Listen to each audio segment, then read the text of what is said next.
This is not a happy-go-lucky Labrador Retriever that we're dealing with. They will need more socialization in order to be comfortable and behave acceptably in public. They're also a very protective breed, so if you do not socialize them in as many different new places, meeting new people, it's not uncommon for them to develop reactive behaviors to both people or uncertain environmental stimulators such as cars, fear of loud noises, etc. All right, so we're going to start with people. Socialization does not mean that they need to be pet by every single person walking past you on the sidewalk.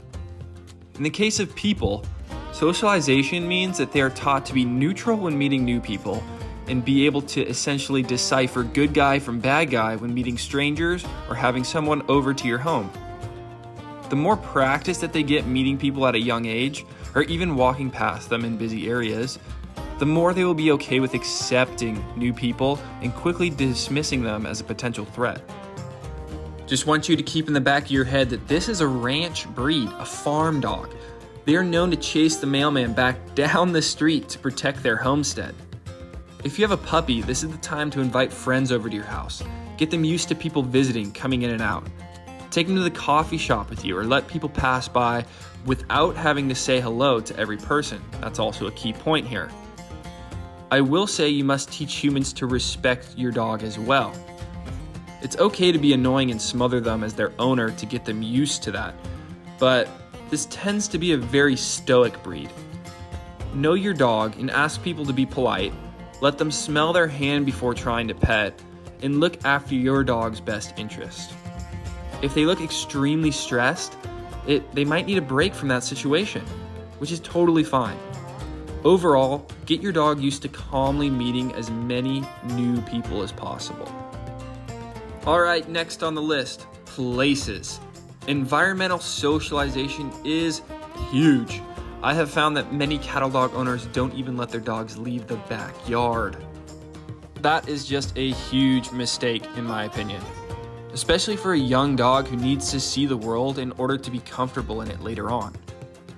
Even on the home front, there are things that you can do to set your dog up for success. As brave and fearless as this breed is, I've seen odd fears and anxieties develop in many of them.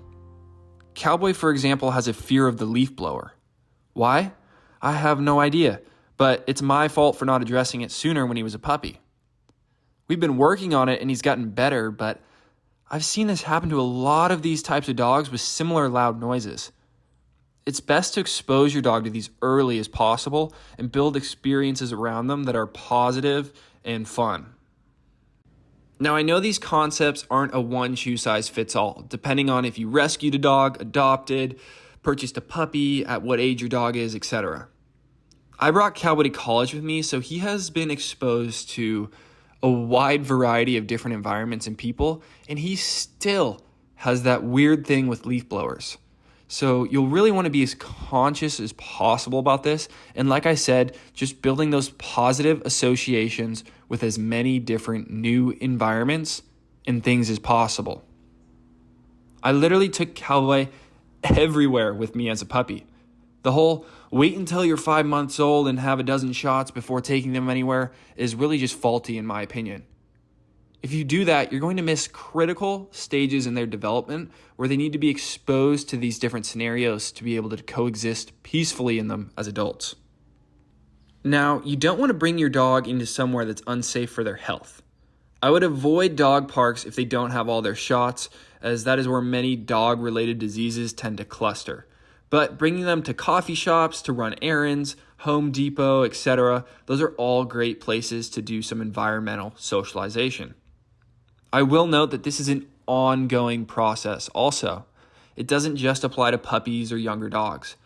I find that if Cowboy doesn't go anywhere with me for a while, he's a little more alert than he needs to be in public places. Almost like he's a little rusty. It's best to keep this fresh and constantly bringing them to new places. Plus, it really helps to tire them out mentally as well with everything going on. I watched Cowboy like a hawk when he was younger around other dogs to make sure that he only had positive experiences. That being said, I also let him learn how to speak dog and settle most things on his own. One time we were at the dog park which I'll discuss the pros and cons of in a minute. And he and another dog started going at it pretty hard. The other dog's body language shifted and it started growling, showing more teeth, pinning him to the ground, taking shots at his neck kind of aggressively. So I just removed him from the situation.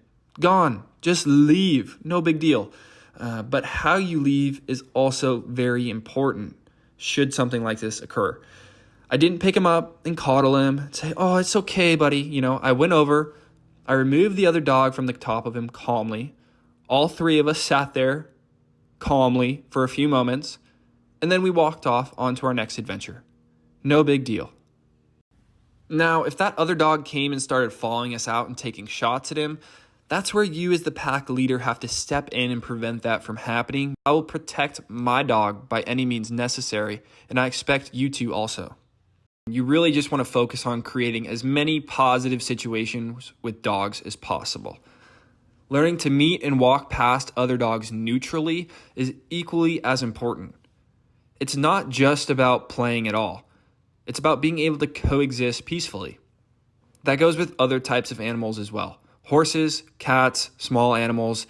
This is a high prey drive breed, meaning they likely want to chase small animals.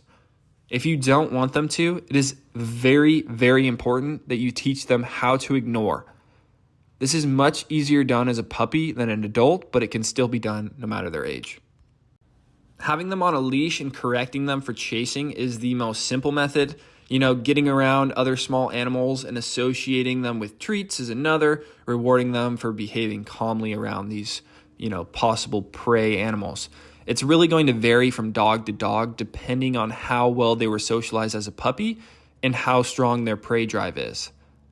Leave it is another command that we will be diving into, later that tremendously helps here. I just wanted to add a last note on dog parks as well. If you assess the groups of dogs at a given time and they look like they're peacefully playing in the dog park, they can be a really great place to have your dog learn how to speak dog and properly interact with other dogs. If you walk up to the dog park and, dog fights are already breaking out or there's a massive dog with bad attitude, just pass. It's not worth it. Don't be afraid to walk away from any situation that isn't in your dog's best interest.